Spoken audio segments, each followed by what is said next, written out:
Dan kita pengen bikin yang sesuatu yang unik gitu, ngobrolin buku. Jadi sebenarnya kalau untuk buku-buku ini udah banyak kegiatannya di luar kayak book party gitu-gitu. Cuma kita pengen bikin konsepnya agak beda, yaitu di cafe. Konsep itu kayak ngobrol.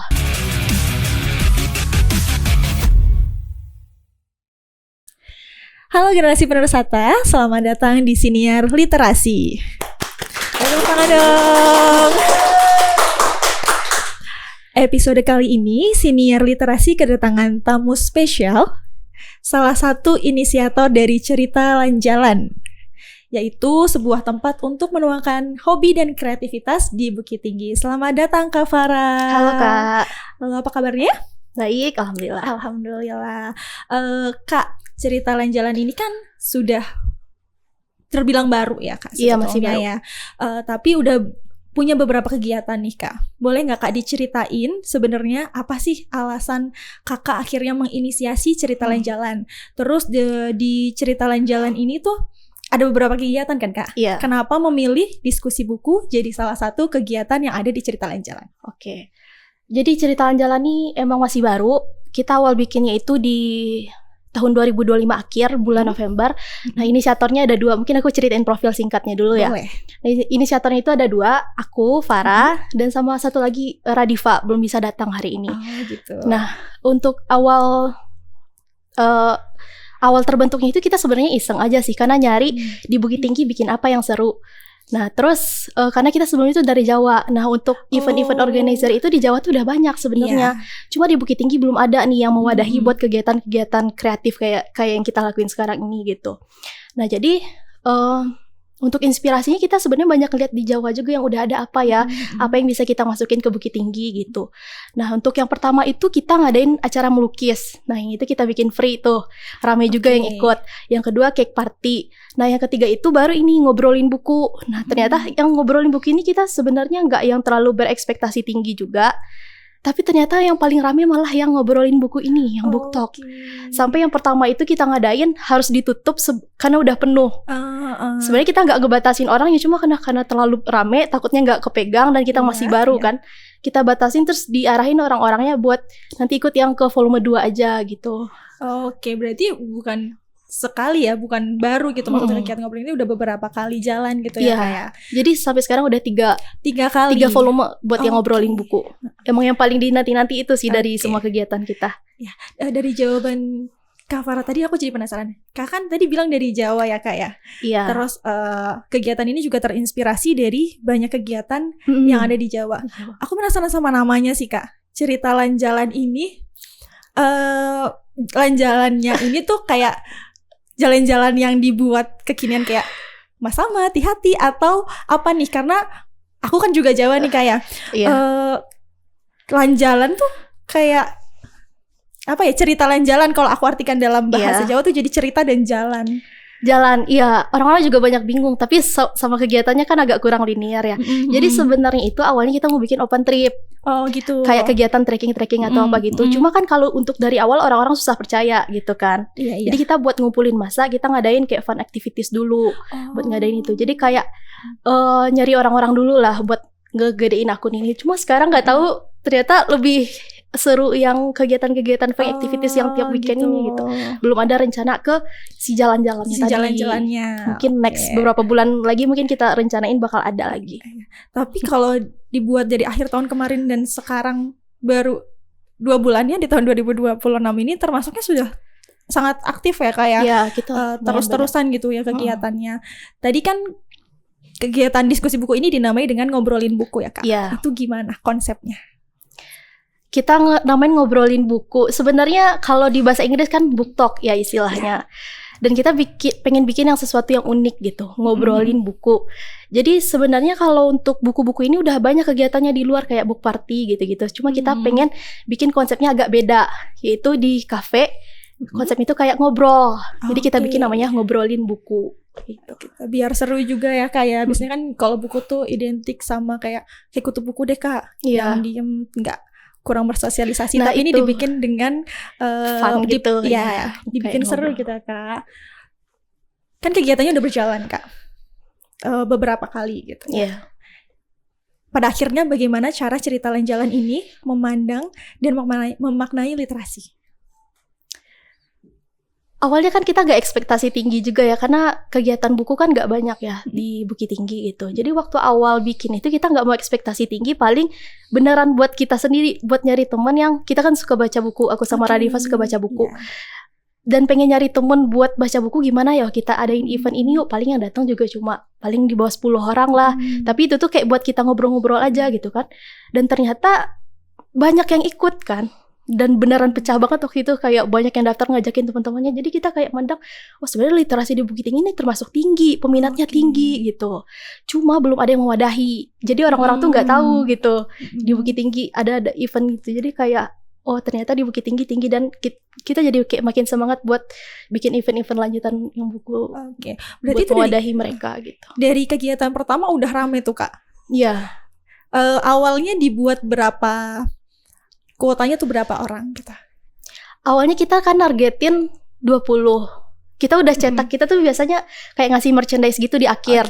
Dan kita udah cetak 20 tuh. Dan kita ekspektasi ya paling 10 gitu, paling rame 10 gitu. Ternyata udah 20 lebih tuh, udah yang pertama itu 27 orang. Dan itu tuh masih nambah-nambah lagi. Terus kata temen, dan kita bilang merchandise-nya udah gak cukup, gimana Kak? Gak apa-apa kok Kak, tetap pengen ikut katanya. Jadi kayak wah antusiasmenya bener-bener besar gitu. Makanya waktu yang pertama kita arahin yang next eventnya itu langsung bikin volume 2-nya lagi langsung. Karena banyak yang masih pengen-pengen gitu kan, kapan lagi Kak, kapan lagi katanya. Seru ya, maksudnya kayak antusiasnya besar.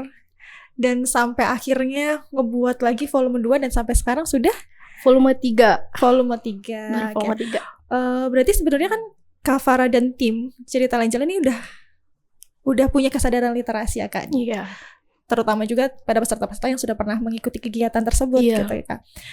Gimana sih Kak sebenarnya peran dari ngobrolin buku ini terhadap menumbuhkan minat baca?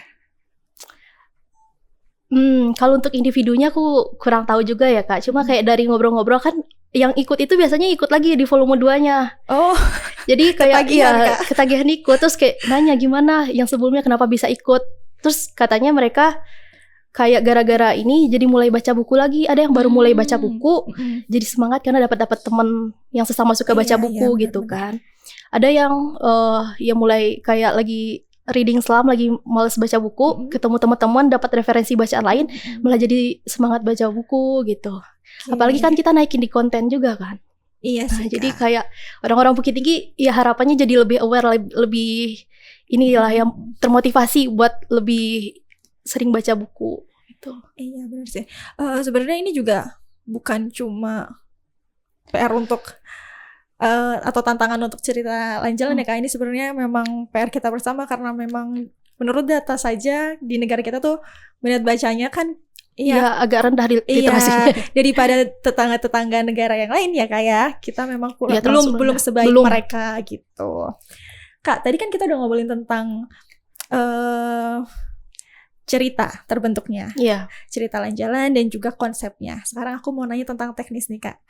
Di kegiatan ngobrolin buku ini kan ada metode sharing insight sama kartu pertanyaan ya Kak. Iya, kartu pertanyaan. Teknisnya gimana, dan apakah metode itu tuh efektif untuk membantu peserta ini memahami bacaannya secara kritis? Iya, jadi kita kayak bikin 2 sesi gitu. Yang pertama kan konsepnya di kafe tuh kayak nongkrong, kayak duduk biasa, bukan yang melingkar satu meja gitu. Coba kita bikin beberapa kelompok, 3 kelompok sih biasanya, tergantung banyak pesertanya. Nah untuk yang kegiatan pertama itu tuh setiap peserta itu bakal ngejelasin tentang buku yang dia bawa, berdiri satu-satu buat ngejelasin. Jadi semuanya ngedengerin tuh mereka bawa buku apa gitu. Nah setelah semuanya ngejelasin, nanti di sesi 2-nya kita kelompokin lagi sesuai minat masing-masing. Dari yang udah dijelasin, kalian boleh pindah duduk sesuai minatnya. Mungkin ada yang suka non fiksi, jadi kayak duduk itu bawa non fiksi gitu tuh ya. Nah nanti di kelompok masing-masing itu bakal ngejelasin insight lebih dalam tentang si bukunya tadi. Mungkin bisa beropini kayak opini dia tentang buku ini apa, terus nyaranin nggak ke teman-teman yang lain gitu. Nah setelah itu baru dikasih si kartu pertanyaan tadi. Itu tuh sebenarnya kayak biar bikin lebih fun aja sih Kak. Pertanyaan itu pertanyaan kayak umum gitu loh, kayak gimana awal mula kamu baca buku, terus ada nggak yang buku yang harus dibaca semua orang sekali seumur hidup kayak gitu. Jadi kayak lebih bonding di kelompoknya masing-masing. Oke, jadi cukup intens ya kayak interaksinya di situ ya, Iya. pada saat kegiatan sharing insight ataupun menjawab pertanyaan. Tapi pertanyaannya tuh berarti semua peserta dapat pertanyaan yang sama dan harus menjawab itu semua. Iya, ada satu kartu, terus masing-masing ngejawab kayak digilir gitu kartunya. Di kelompok gitu. masing-masingnya. Oke. Jadi kayak lebih akrab gitu kan, karena kan kelompoknya itu biasanya isinya 6 sama 7 orang. Jadi lebih bonding. Kalau misalkan satu kelompok besar 20 tuh, soalnya aku sempat tanya-nanya ke teman-teman yang pernah ikut book party di Padang atau yang lainnya, katanya karena terlalu rame, kadang nggak fokus gitu nunggu giliran masing-masing. Kan karena rame kan, jadi kayak satu-satu ngejelasin, terus yang satu nanya, terus kayak yang lain ada yang sibuk main HP gitu. Terus kita pikirin gimana konsepnya biar nggak boring. Nah jadi kita bikin di kelompok-kelompok kecil gitu. Jadi mereka kayak pada saling akrab, pada ketawa-tawa, terus di ending pada gantian Instagram. Jadi dapat teman sesuka buku kan gitu. Jadi kegiatannya nggak cuma berhenti pada saat itu aja ya, kayak mereka bisa tetap saling sharing di luar dari kegiatan ngobrolin buku ini gitu ya Kak. Jadi dapat teman baru, relasi baru. Baik. Cerita Lanjalan ini kan punya core values ya Kak ya. Salah satunya menekankan nilai inklusivitas. Latar belakang peserta yang ikut sangat beragam. Terus mereka di dalamnya juga punya rasa diterima, rasa dihargai, dan mempunyai kesempatan yang sama ya Kak ya. Sebenarnya seberapa penting sih Kak nilai inklusivitas ini di dalam kegiatan literasi di ruang publik? Wah, penting banget sih Kak. Karena kan kita nggak bisa ngelompok-ngelompokin orang juga ya. Makanya kita di ngobrolin buku ini kayak nggak ngasih batasan. Nggak ngasih batasan umur juga. Dan orang-orang yang mau ikut juga kadang nanya, kalau umur 12 tahun boleh ikut gak Kak gitu. Ikut, kita terbuka buat semuanya gitu. Ada juga yang kadang yang laki-laki juga agak takut ikut, ini acara buat perempuan aja atau enggak gitu. Takutnya nanti laki-laki juga banyak yang suka baca buku loh, malah kadang lebih banyak antusias yang laki-laki gitu. Kak? Iya, aku juga baru tahu waktu ngadain acara gitu. Terus malah ada bapak-bapak juga yang dosen. Jadi kita kayak merangkul semua dari usia, gender kayak gitu. Jadi kan kalau banyak itu kan perspektif yang didapat juga berbeda-beda kan waktu kita diskusi. Iya benar sih. Kan bacaannya juga beragam gitu.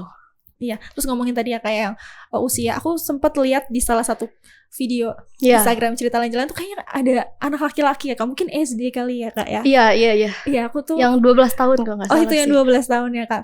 Berarti kan memang seperti yang tadi Kak Farah sudah sampaikan ya, ini tuh latar belakangnya beragam banget. Terus habis itu dari berbagai usia dan mungkin preferensi bacaan mereka juga beda. Gimana caranya Kak Farah dan tim Cerita Lanjalan ini membangun lingkungan diskusi buku yang ramah untuk keberagaman pesertanya? Kalau yang pertama kan kita kayak ngarahin ke kelompok masing-masing gitu ya Kak. Jadi mereka udah tahu nih, kadang ada bacaan yang berat, ada yang ringan gitu. Nah jadi kita arahin buat pindah ke kelompok masing-masing, kalian maunya di kelompok mana gitu. Nah sebenarnya yang bikin bisa menjamah semuanya itu karena dari kartu pertanyaan tadi. Karena itu kan pertanyaannya pertanyaan umum kan, tentang buku. Kalau misalkan cuma bahas buku, kadang yang si anak-anak kecil ini nggak paham nih buku tentang filsafat atau apa gitu. Nah jadi untuk ininya kita idenya dari si kartu itu tadi buat memantik pertanyaan-pertanyaan terkait buku gitu. Jadi semua dapat kesempatan buat berbicara. Karena mereka semua juga ngerasain kayak tadi Kak Farah sudah sampaikan kan, pertanyaannya paling gimana ceritanya awal kok akhirnya suka baca buku gitu. Pasti kan semua orang ada yang pengalaman itu yang ngerasain. Jadi itu cara buat kayak merangkul semuanya buat bisa saling sharing. Oke Kak. Terus Cerita Lanjalan ini kan menekankan juga tempat yang aman ya Kak. Nggak cuma untuk menyalurkan kreativitas dan hobi, tapi Cerita Lanjalan juga menyediakan tempat yang aman gitu kan Kak. Nah, apakah ruang yang aman ini mempengaruhi keberanian pesertanya nih Kak? Kan tadi kan benar-benar interaksinya intens nih. Ada nggak sih kayak merasa kayak aduh malu lagi, nggak biasa gitu ngobrol di depan banyak orang, apalagi dengan kelompok yang walaupun sudah dibuat kelompok kecil, tapi kan mereka sebelumnya belum pernah ketemu nih Kak. Iya masih canggung. Awalnya orang-orang yang ikut kan aku nanya juga kan. Jadi mereka kan udah tahu tuh konsep acaranya kayak gimana, dan itu malah jadi challenge buat mereka sendiri gitu. Jadi mereka pas mau datang itu udah tahu, wah nanti aku bakal keluar dari zona nyaman nih, bakal nyoba ngomong buat orang-orang. Jadi kita kayak ngasih ruang buat mereka bisa terlihat, bisa berbicara, bisa speak up di depan umum gitu. Jadi awalnya mereka rata-rata pada malu-malu juga, cuma karena biasa aku tanyain sih, atau aku arahin, bisa mau ngomong nggak kak gitu. Kadang ada yang malu-malu kan, nggak apa-apa kok, nggak apa-apa, kayak diajak-ajakin gitu, singkat aja ya kak, ya nggak apa-apa gitu. Jadi kayak ya untuk keluar dari zona nyaman dan mengembangkan potensi yang mereka. Jadi kita kayak ngasih wadah buat mereka keluar dari zona nyaman gitu loh kak. Iya sih, karena kan ya balik lagi ya kan nggak semua orang gitu kan ya terbiasa dan berani gitu. Cuman di sini berarti tidak memaksa tapi lebih kepada mengarahkan untuk ngembangin potensinya. Mungkin sebenarnya memang mereka ada yang kayak bisa loh aku sebenarnya mungkin kalau misalkan dengan orang-orang yang nyaman gitu ya, orang-orang yang bisa dengan mereka. Jadi ini lebih dikembangkan lagi potensinya ya kak ya. Karena kan banyak kan introvert yang suka baca buku, kadang yang pendiam-pendiam gitu. Tapi mereka kalau sesama pendiam itu malah kadang percaya dirinya malah muncul gitu kak. Karena ngelihat yang lain pada mungkin kayak ngerasa gitu. Satu frekuensi gitu karena ya. Satu frekuensi. Ngerasain hal yang sama gitu ya kayak itu kayak jadi ruang aman gitu. Tapi cerita yang paling menarik nih kak dari pesertanya, ada nggak yang peserta yang tadinya kayak preferensi bacaannya apa terus berubah jadi apa, atau misalkan kayak aduh aku setelah ikut kegiatan ini dapat insight lebih terus abis itu aku jadi punya perubahan kebiasaan membaca atau apa gitu? Paling beberapa yang aku tanyain yang udah 2 kali baca buku itu mereka coba explore bacaan yang lebih banyak gitu. Misalkan biasa baca non fiksi, terus karena baca fiksi itu, nah karena ngobrol dapat insight dari orang-orang, nyobain baca yang non fiksi. Terus kayak yang biasanya baca-baca yang bacaan ringan non fiksi jadi baca sejarah. Sebenarnya aku juga ngerasain dampaknya juga tuh. Kayak buku historical fiction kan sekarang lagi naik-naik tuh, kayak Laut Bercerita kayak gitu. Nah, awalnya kan kita bingung apa ya, cuma karena dari ngobrol sama orang, nanya dari orang itu kayak ada terpantik rasa penasaran terus pengen coba baca jadinya. Kayak yang lain-lain juga kayak gitu sih. Preferensi bacaannya jadi nambah dan jadi berani explore genre bacaan juga. Berarti nggak cuma untuk pesertanya aja ya kak, bahkan kakak yang ngerasain juga menginisiasi gitu, yang mengatur acara dan kegiatannya juga ikutan ya kayak ke bawah gitu. Aku habis acara tuh sering searching buku tadi apa ya, harganya berapa, gitu. Kadang langsung check out karena saking penasarannya kan, karena ya dari ngobrol. Tapi ada nggak kak buku yang paling sering dibaca gitu? Bukan dibaca ya, maksudnya sering dibahas. Iya kan masing-masing kita suruh bawa satu buku ya. Jadi ada beberapa buku yang sering dibawa tuh. Yang paling banyak itu buku self development. Kakak tahu Filosofi Teras nggak? Ada buku Filosofi Teras. Iya itu kayak filosofi ringan gitu sih. Kayak orang-orang yang awal baca buku tuh biasanya disaranin yang pengen baca buku buat baca itu. Dan orang-orang pada sering sih bawa itu. Terus yang sekarang yang unik, yang terakhir-terakhir banyak yang bawa historical fiction gitu. Kayak Laut Bercerita sama itu lagi rame banget kayaknya. Ronggen Duku Faruk, tau gak kak?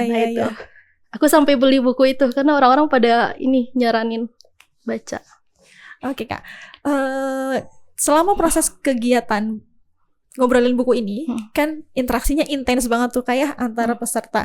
Mereka dikasih kesempatan satu-satu untuk menceritakan buku yang mereka baca, terus mereka juga menjawab pertanyaan-pertanyaan yang tadi kakak sudah sebutkan gitu ya kak.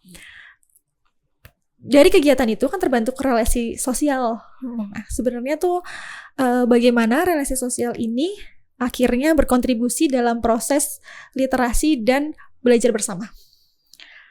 Kayak yang aku bilang tadi, karena duduknya kan berkelompok-kelompok, jadi lebih intens gitu kan obrolannya. Dan mereka tuh pada saling kenalan dan jadi tukar informasi. Mereka tukaran Instagram jadi kenalan. Dan dari sana tuh kadang mereka juga sampai bentuk grup sendiri.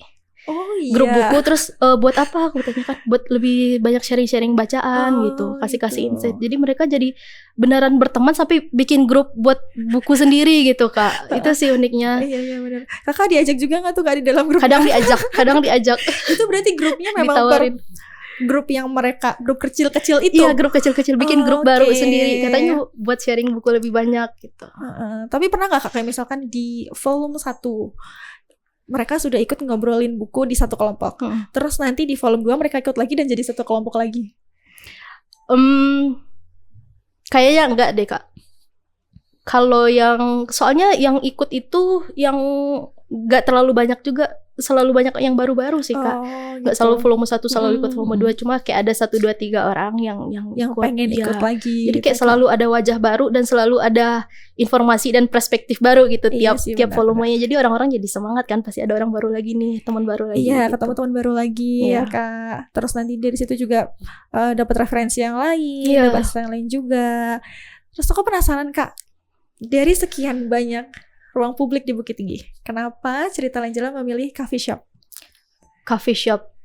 Yang pertama kan nama acara kita kan ngobrolin buku tuh. Jadi kita pengen bikin acara itu acara santai kayak ngobrol. Di Bukit Tinggi kan sekarang lagi hype nongkrong-nongkrong di kafe tuh. Iya, bener. Jadi kita mikir kenapa nggak adanya tuh di kafe. Jadi kayak lebih santai. Terus yang kedua juga harapannya tuh pingin publik bisa ngelihat kegiatan kita gitu loh Kak, jadi terinspirasi.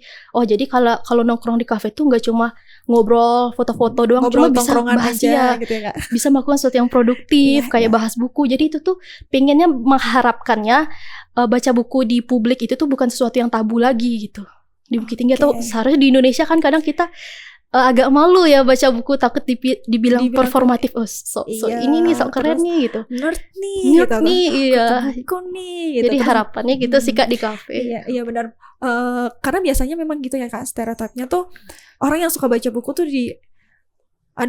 nggak bisa bersosialisasi nih, susah nih, pendiam nih atau segala macam. Jadi ini memang sengaja dilaksanakan di coffee shop untuk bikin kegiatannya lebih santai dan orang-orang yang nongkrong tuh jadi penasaran, ini kegiatan apa nih, pada bahas-bahas buku gitu. Iya, ngobrol-ngobrol aja nih, bisa nih ada kegiatan yang sebenarnya lebih ngasih kita insight ya Kak ya. Oke. Nongkrong produktif lah namanya. Oke, nongkrong produktif. Oke Kak, menurut Kakak sejauh mana sih sebetulnya literasi itu dapat tumbuh di luar dari ruang-ruang formal seperti sekolah atau perpustakaan? Justru menurutku lebih bisa tumbuh di luar itu ya sebenarnya kan. Cuma mungkin wadahnya itu belum ada.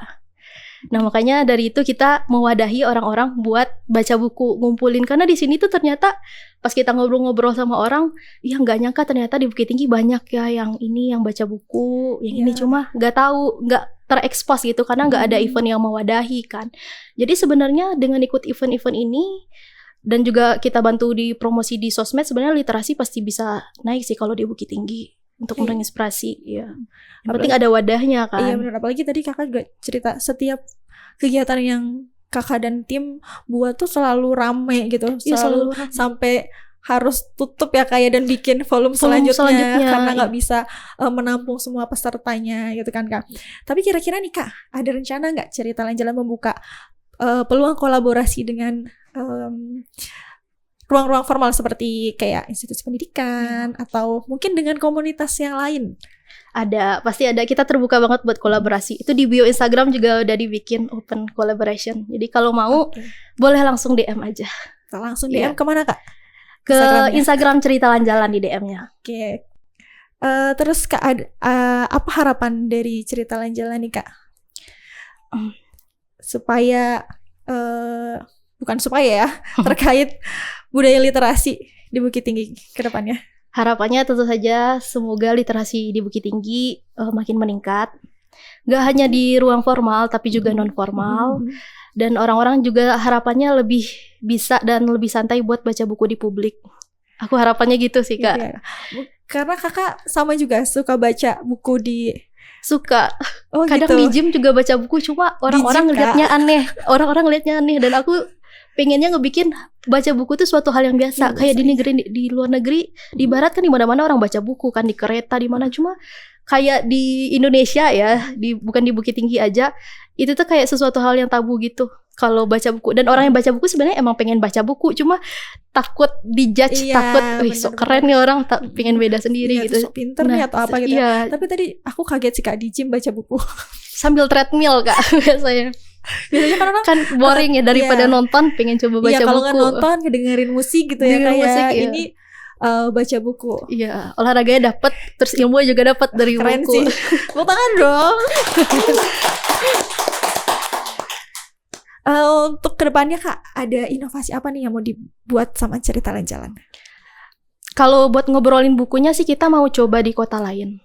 Mau coba di Payakumbuh karena ngelihat antusiasme orang-orang bukan yang di Bukit Tinggi aja, ternyata di Sumbar juga. Ini gitu. kan nge-notice dari si TikTok, tolong adain di Payakumbuh dong Kak, di Batu Sangkar. Mungkin kita mau coba di luar Bukit Tinggi Di juga luar Bukit nantinya. Tinggi ya. Tapi sebelumnya pesertanya udah ada yang datang dari luar Bukit Tinggi nggak Kak? Ada, justru ada. Emang karena pengen ikut acara ini jauh-jauh dia datang buat sampai nginep di kosan temennya katanya buat gitu. acara ini katanya, kan udah lama banget pengen dan nyari banget di Bukit Tinggi, ternyata udah ada katanya. Akhirnya mereka rela datang ya kayak dari Rela kota datang asal ke Bukit jauh-jauh. Tinggi. Dan itu aku kayak wah segininya banget ya antusiasnya gitu. Jadi sekarang inovasi dari Cerita Jalan mau jemput bola ke Kota. kota-kota di sekitaran Bukit Tinggi gitu ya, Iya. Kak.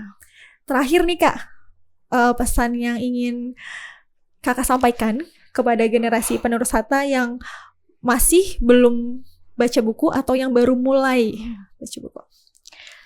Mending mulai baca buku dari sekarang sih kata aku, karena biasanya kita di akhir acara tuh kan ada merchandise, kita ngasih bookmark. Nah di bookmark itu tuh ada quotes tulisannya gini, manusia biasa itu hidup cuma sekali. Manusia biasa itu Tapi cuma hidup sekali. Orang yang baca buku bisa hidup ribuan kali karena dia udah menyelami banyak cerita di buku-buku yang udah dia baca. Jadi kalau kamu belum baca buku dari sekarang rugi sih. Mending mulai baca buku dari sekarang. Keren banget.